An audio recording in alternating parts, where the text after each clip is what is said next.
ప్రియ పరిశుద్ధ ఆత్మ దేవునికి వందనాలు. అదేవిధంగా పరలోక దేవుని స్వరం వింటున్న మీ అందరికీ మా హృదయపూర్వక వందనాలు పిల్లరా. ఈ పరలోక దేవుని స్వరం వింటున్న బిడ్డలందరి కోసం ప్రతిరోజు కూడా ప్రార్థిస్తున్నాం కనుక ఈ పరలోక దేవుని స్వరం విన్న మనందరూ కుటుంబం కనుక మీకు ఏ కష్టం నష్టమైనా మాకు ఫోన్ చేసి కానీ వాట్సాప్ ద్వారా తెలియజేయండి పిల్లరా. ఆ సృష్టికర్త దేవునికి మేము ప్రార్థిస్తాం. ఖచ్చితంగా జవాబిచ్చి మీ శ్రమల నుంచి సమస్యలను విడిపించడమే కాదు, సంతోషం ఆనందాన్ని ఆ ప్రభు మీకు ఇచ్చే దేవుడై ఉన్నాడు. ఓకే, ఇదన్నా వాక్యం మనం తెలుసుకుందాం. సృష్టికర్త దేవుని తెలుసుకోవాలి. ఇప్పుడు ఏంటి అనే వాక్యాన్ని మనం తెలుసుకుందాం పిల్లరా. ప్రార్థన చేసుకుందాం.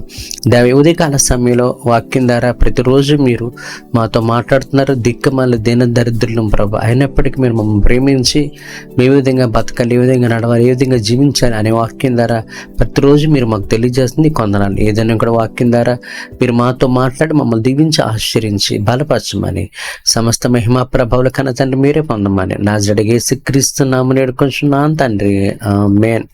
ఓకే పిల్లరా, దేవునికి వాక్యం మనం ధ్యానం చేసుకోవచ్చు. జకర్యా గ్రంథం 14వ అధ్యాయము 9వ వచనంలో మనం చూసినట్టయితే పిల్లరా, యెహోవా సర్వలోకమునకు రాజై ఉండును, ఆ దినమున యెహోవా ఒక్కడే అనియు ఆయనకు పేరు ఒక్కటే అనియు తెలియబడును. చూసారు పిల్లరా, జకర్యా గ్రంథం 14వ అధ్యాయం 9వ వచనం, యెహోవా సర్వలోకమునకు రాజై ఉండును, ఆ దినమున యెహోవా ఒక్కడే అనియు ఆయనకి పేరు ఒక్కటే అనియు తెలియబండి. యేసునామం జరుగును గాక. ఏదో ఒక దినాన తండ్రి కుమార పరిశుద్ధాత్మడు ఒక్కడే అని ఈ ప్రపంచం అంతా తెలుసుకుంటుంది పిల్లరా. అంతే కదా, ఆయన ఒక్కడే అనియు ఆ తండ్రి కుమార పరిశుద్ధాత్మ నామం ఒక్కటే ఈ సృష్టిలో ఉందని, ఆయనే సృష్టికర్త అయిన దేవుడనియు ఏదో ఒక దినాన్ని ప్రపంచం అందరూ కూడా తెలుసుకుంటారు. అదే చెప్తుంది, ఒక్కడనియు తెలియబడను. సర్వలోకమునకు రాజై ఉన్నాడు, ఆయన రాజనియు ఆయనే యెహోవానియు, ఆయన పేరు ఒక్కటే యెహోవా నామాన్ని అందరూ తెలుసుకునే రోజు ఒకటి వస్తాడు పిల్లరా. ఆ దినం ఏంటంటే పిల్లరా, యేసుక్రీస్తు ప్రభు రెండో రాకడ పిల్లరా. యేసుక్రీస్తు ప్రభు రెండో రాకడలో ఈ సృష్టి అంతటికి తీర్పు తీర్చినప్పుడు ఆయన పట్ల నమ్మకం కలిగి విశ్వాసం కలిగి ఆయన ఆరాధించిన వాళ్ళు, ఆయన సేవించిన వాళ్ళు, ఆయన వాక్యానుసారిగా జీవించిన బిడ్డలందరినీ కూడా ప్రభు యేసుక్రీస్తు రెండోసారి లోకానికి వచ్చి వాళ్ళందరినీ కూడా మేఘమండలం మీద ఆ పరలోక రాజ్యానికి తీసుకెళ్ళిపోతారు పిల్లరా.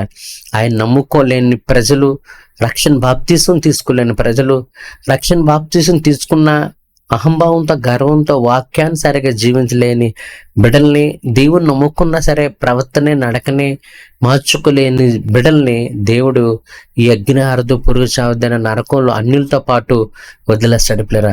ఆ దినం తెలుసుకుంటారంట, నిజమే ఆయన యెహోవా ఒక్కడే దేవుడు, యేసుక్రీస్తు దేవుడు ఒక్కడే, పరిశుద్ధాత్మ దేవుడు ఒక్కడే, ఆయనే నిజమైన దేవుడని ఈ సృష్టిలో అందరూ తెలుసుకుంటారు పిల్లరా.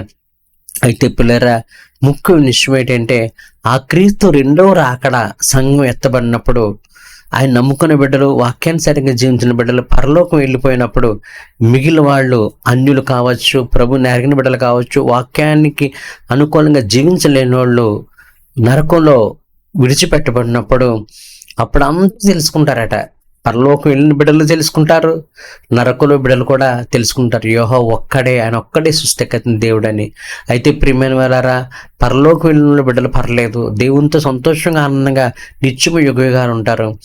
వాళ్ళ గురించి కాదు కానీ పిల్లరా, నరకంలోకి వెళ్ళినోళ్ళు, దేవుని నమ్ముకోలేని వాళ్ళు, నమ్ముకున్న వాక్యానుసారిగా జీవించలేని వాళ్ళు ఆ దినాన్న ఆయనే ప్రభువే సృష్టికర్త దేవుడు అని తెలుసుకుంటే ఏం ప్రయోజనం ఏంటి పిల్లరా? ఇంకా అప్పుడు మనం సృష్టికర్త దేవుని తెలుసుకొని నన్ను క్షమించు ప్రభా పాపాన్ని మనం ఎంత గోల పెట్టి ఏడ్చేసినా సరే ప్రయోజనం ఉండదు పిల్లరా. ఆ దినం మనం తెలుసుకుంటే ప్రయోజనం లేదు, కానీ తెలుసుకోవాల్సిన దినం ఏంటంటే ఇదే. అందుకే వాక్యం చెప్తుంది, ఇదే రక్షణ దినం, ఇదే అనుకూల సమయం అని. ఈరోజే దేవుడి గురించి నువ్వు సువార్త ద్వారా సృష్టిగత దేవుని గురించి తెలిసినప్పుడు ఆయన అంగీకరించాలి, ఆయన నమ్ముకోవాలి, రక్షణ బాప్తిసం తీసుకోవాలి. అంతేకాదు దేవుడు నమ్ముకొని ఉంటే వాక్యం ద్వారా దేవుడు నీతో మాట్లాడినప్పుడే నీ ప్రవర్తన నడకని, నీ జీవితాన్ని నువ్వు దిద్దుబాటు చేసుకోవాలి పిల్లరా. భూమి మీద ఉన్నప్పుడు ఏదైనా సాధ్యం. సృష్టికర్త దేవుని నమ్ముకోవాలన్నా భూమి మీద ఉన్నప్పుడే, నమ్ముకునండి ఆయన వాక్యానుసారంగా జీవించాలన్నా సరే భూమి మీద సాధ్యం పిల్లరా.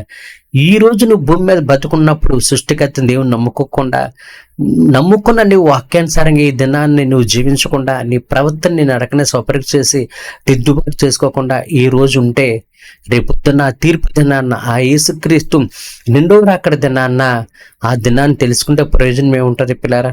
ఆ దినము వచ్చినప్పుడు అప్పుడు నువ్వు ప్రభు నమ్ముకోకుండా ఉన్నా, వాక్యానుసారిగా జీవించలేకుండా ఉన్నా, ఆ రోజు సృష్టికర్త దేవుడు సంఘాన్ని ఎత్తి పరలోకానికి ఆయన నమ్ముకునే బిడ్డల్ని వాక్యానుసారిగా బిడ్డలు తీసుకెళ్ళినప్పుడు, ఆ రోజు నీకు తెలిసినప్పుడు, అప్పుడు నేను సృష్టికర్త దేవుని నమ్ముకుంటాను, వాక్యానుసారిగా జీవిస్తాను, నేను పాపిని క్షమించమనంటే ఆ రోజు నువ్వేం చేయలేవు పిల్లారా. లూకాసు వార్తలు చూడండి, 16వ అధ్యాయంలో ధనవంతుడు లాజరు ఉంటాడు. ధనవంతుడు ఈ లోకంలో బహుగా సుఖపడ్డాడు పిల్లరా, కానీ సృష్టికర్త దేవుని నమ్ముకోలేదు పిల్లరా. లాజరు తినడానికి కూడా తిండి లేక ధనవంతుడి దగ్గర ధనవంతుడు వదిలేసిన రొట్టె మొక్కలు, కుక్కలు తిని రొట్టె మొక్కలు తిని బతికాడట. అయితే లాజరు సృష్టికర్త దేవుని తెలుసుకున్నాడు. చక్కగా చనిపోయిన తర్వాత అబ్రహాము రొమ్మున ఆనబడి పరలోకంలో వెండి బంగారాలతో వరిల్చిన ఆ పరలోక పట్టణంలో ఎంతగానో సంతోషంగా ఆనందంగా ఆ తండ్రిని దేవునితో జీవిస్తున్నట్టు. కానీ భూలోకంలో బహుగా సుఖపడ్డ ధనవంతుడు మాత్రం ప్రభు నమ్ముకోలేకపోవడం బట్టి, వాక్యానుసారంగా జీవించలేకపోవడం బట్టి, రక్షణ బాప్తీసం లేకపోవడం బట్టి అగ్ని ఆరదు, పురుగు చావదని నరకంలో బహుగా బాధపడుతున్నాడండి. దేవుణ్ణి అడుగుతున్నాడు, అయ్యా లాజర్ని పంపించి ఒక్క నీటి బొట్టు నాకు దయచేయమని. దేవుడు అంటాడు, ఒక్క నీటి బొట్టుకు కాదు, ఒక నీటి చుక్క కూడా నీకు ఇవ్వను. అబ్రహాం, లాజరు ఇక్కడి నుంచి నీ దగ్గర రాలే, నువ్వు మా దగ్గరికి రాలో, నువ్వు ఎక్కడున్నావు అక్కడే ఉండాలని దేవుడు చెప్తాడు పిల్లరా. చూసారా, చనిపోయిన తర్వాత నరకంలోకి వెళ్ళిన తర్వాత నువ్వు దేవుని తెలుసుకుంటే ప్రయోజనం ఏంటి? అప్పుడు నరకం నుంచి విడిపించడానికి నీ చుట్టాలు, నీ బంధువులు, స్నేహితులు ఎవరు కూడా రారు పిల్లారా. ఎంత నువ్వు కన్నీరు కాసి పశ్చాత్తాపడినా, లేదు దేవుని దూషించినా, తిట్టినా, దేవుని బ్రతిమాలుకున్నా సరే ఆ నరకం నుంచి నువ్వు బయటకు రాలేవు పిల్లారా. నువ్వు తెలుసుకోవాల్సిన దినము ఆయన వచ్చినప్పుడు కాదు, లేదంటే ఆయన రాకడ ఆలస్యమైతే ఒకళ్ళు నువ్వు పోయావు అనుకో, ఏటి పరిస్థితి? లూకాసు వార్తలో ఒక ధనవంతుడు అంటాడు, ఆ పంటలు బాగా పండినాయి అంట, గొడవలు కట్టించుకున్నాడట, గొడవలు నిండా పెట్టేశాడట. తన ప్రాణంతో తను చెప్పుకుంటాడు, నా ప్రాణమా తినుము త్రాగుము సుఖించుమని.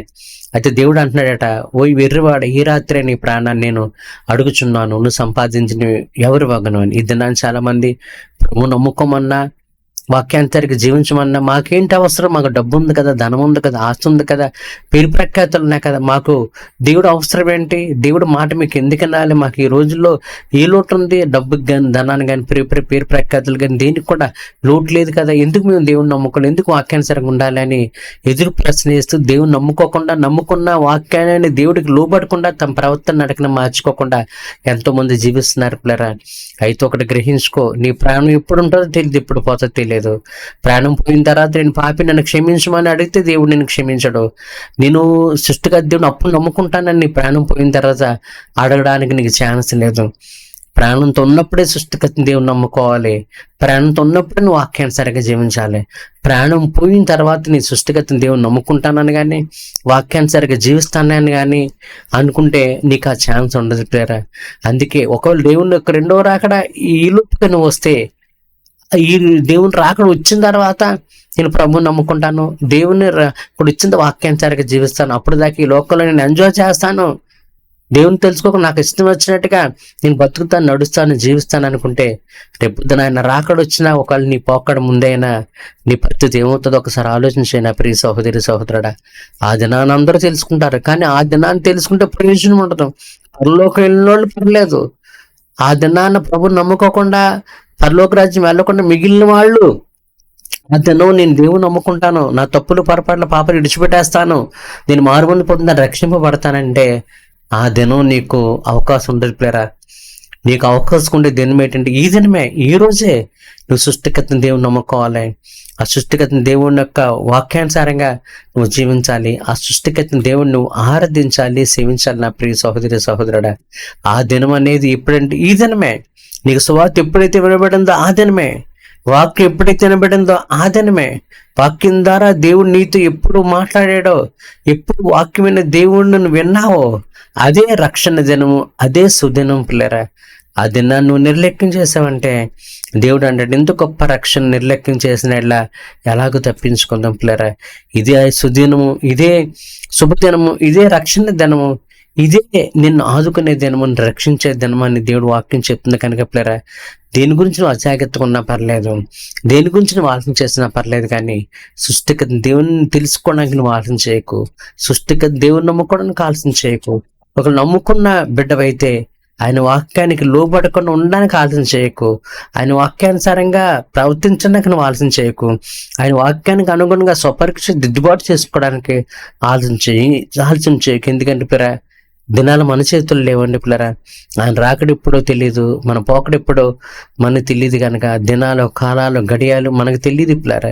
రేపు ఏం జరుగుద్దో మనకు తెలియదు. ఈ గడి ఒక క్షణం అయిన తర్వాత ఏం జరుగుద్దో మనకు తెలియదు, కానీ ఊపిరితో ఉన్నప్పుడే నువ్వు సృష్టికర్త దేవుని నమ్ముకోవాలి. ఊపిరితో ఉన్నప్పుడే వాక్యాన్ని అనుసరించి నడవాలి. ఊపిరితో ఉన్నప్పుడు నేను పాపిని పురులను క్షమించు, ఇక నుంచి నీ వాక్యానుసారంగా నేను జీవిస్తానని ఊపిరి ఉన్నప్పుడే ఆ సృష్టికర్త దేవునికి నువ్వు లోబడాలి. ఆ సృష్టికర్త దేవుని ఆరాధించాలి. ఆ సృష్టికర్త దేవుని నువ్వు అంగీకరించాలి. ఆ దినం ఏ దినం అంటే నువ్వు తెలుసుకున్న దినమే. వాక్యం నీకు చెవికి వినబడిన దినమే శుభదినము. వాక్యం నీ చెవికి వినబడిన దినమే రక్షణ దినము. వాక్యం నీ చెవికి వినబడిన రోజున మారు మనసు పొందిన దినము, మారు మనసు పొందే దినము. వాక్యం నీకు వినమన్నప్పుడే నీ జీవితంలో శుభప్రదమైన దినం. దేవుడు నిన్ను ప్రేమించి సువార్త ద్వారా ఆయన నీకు బయలుపరుచుకుంటున్నాడు. నిన్ను ప్రేమించి వాక్యం ద్వారా దేవుడు నీతో మాట్లాడుతున్నాడు, కళల ద్వారా, ప్రవచనం ద్వారా మాట్లాడుతున్నాడు. అవి కనుక నువ్వు నిర్లక్ష్యం చేసావంటే నీ పోకడు ఎప్పుడో తెలియదు, ఆయన రాకడ ఎప్పుడో తెలియదు. కనుక నువ్వు పోయిన తర్వాత, ఆయన వచ్చిన తర్వాత అప్పుడు దేవుడు సృష్టికర్త దేవుడు అని తెలుసుకొని అప్పుడు నేను మార్పుని పొందుతాను, రక్షింపబడతాను అనుకుంటే ప్రయోజనం ఏమీ లేదు పిల్లరా. ఆ దినము కాదు నువ్వు తెలుసుకోవాల్సింది. భూమి మీద ఊపిరితో ప్రాణం ఉంటుండగానే నువ్వు సృష్టికర్తని దేవుని తెలుసుకొని ఆయన వాక్యానికి నువ్వు అంగీకరించి ఆయనకి లోబడి రక్షణ బాప్తిస్మం తెలుసుకొని ఆయన వాక్యానికి అనుగుణంగా ప్రవర్తించి నీ స్వపరీక్ష దిద్దుబాటు చేసుకొని ఆయన సంతోషపెట్టి ఆయన ఆనందపడే విధంగా జీవిస్తే ఈ లోకంలో కూడా దేవుడిని చేపట్టుకుంటాడు. ప్రతి కష్టం నుంచి, నష్టం నుంచి, ఇరుకు నుంచి, ఇబ్బంది నుంచి విడిపిస్తాడు, సంతోషాన్ని అందిస్తాడు, సమృద్ధిస్తాడు. రేపు పొద్దున్న నీకు పాప క్షమాపణ ఇస్తాడు, నరకం తప్పిస్తాడు, ఆ పరలోక రాజ్యం చేస్తాడు పిల్లరా. అటువంటి జీవితం ఈ లోకంలో పరలోకంలో కూడా మన సంతోషంగా ప్రభుతో గడపాలని ఆ ప్రభు కోరుకుంటున్నాడు పిల్లరా. ఆ ప్రభు కోరుకున్న జీవితం మనం పొందాలంటే ఇప్పుడు ఆయన రాకడా వచ్చినప్పుడు కాదు, కానీ ఈరోజు భూమి మీద ఉన్నప్పుడే ఈ దినమే నువ్వు ప్రభుని తెలుసుకొని వాక్యాన్ని జీవించినప్పుడు ఒక గొప్ప ఆశీర్వాదాలు మనందరం పొందుకుంటాం పిల్లరా. అటువంటి జీవితం దేవుడు మీకు, మాకు, అందరికి అనుగ్రహించును గాక. ప్రార్థన చేద్దాం. ఉదయకాల సమయంలో వాక్యం ద్వారా అనేక విషయాలు మీరు మాతో మాట్లాడుతున్నందుకు నీకు వందనాలు చెల్లించుకుంటున్నాను తండ్రి. కనుక ఆ దినం ఎప్పుడో వస్తుందని కాదు, కానీ ఆ దినం ఎప్పుడో వచ్చిందని తెలుసుకొని సృష్టికర్తను దేవుని నమ్ముకొని ఆ వాక్యానుసారిగా జీవించే కృపని ప్రతి బిడ్డ కూడా దయచేయమని ప్రార్థన చేస్తున్నాను. దేవా సహాయం చేసి నడిపించమని యేసు నామమున వేడుకుంటున్నాను తండ్రి, ఆమేన్. ఓకే పిల్లరా, కనుక ఆ దినం ఎప్పుడో వస్తుంది, ఎప్పుడో రక్షించబడతాను, ఎప్పుడో నేను ఆచరించబడతాను అనుకో, కానీ ఆ దినం ఎప్పుడో ఆయన రాకముందే, నీ పోకముందే ఈ రోజే రక్షణ దినము, ఈ రోజే శుభదినము. కనుక ఈ రోజే ప్రభుని అంగీకరించు. ఒకవేళ నమ్ముకొని బిడ్డవైతే నీ తప్పులు, పొరపాట్ల, పాపాలు ఏమైనా ఉంటే ఈ రోజే విడిచిపెట్టు. దేవుడు నిన్ను కనికరిస్తాడు, దేవుడు నిన్ను దీవిస్తాడు. అటువంటి గొప్ప ఆశ్చర్యకరమైన జీవితం మనందరం పొందుకోవాలని ప్రభు కోరుకుంటున్నారు. ఓకే, కనుక పిల్లరా, రోజు వాక్యం మీరు అందరూ బలపడతాను మేము ఆశిస్తున్నాం. కానీ ప్రతిరోజు మీకోసం ప్రార్థిస్తున్నాం. అందరూ సంతోషంగా, ఆనందంగా ఉండండి పిల్లరా. ఏదైనా కష్టం, నష్టం, ఇబ్బంది అయితే మాకు తెలియజేయండి. మీరు చెప్పే ప్రతి విషయం గురించి ప్రార్థన చేస్తాం. దేవుడు గొప్ప విజయాన్ని దేవుడు మీకు ఇస్తాడు. ఓకే, మీ అందరికీ మా హృదయపూర్వక వందనాలు.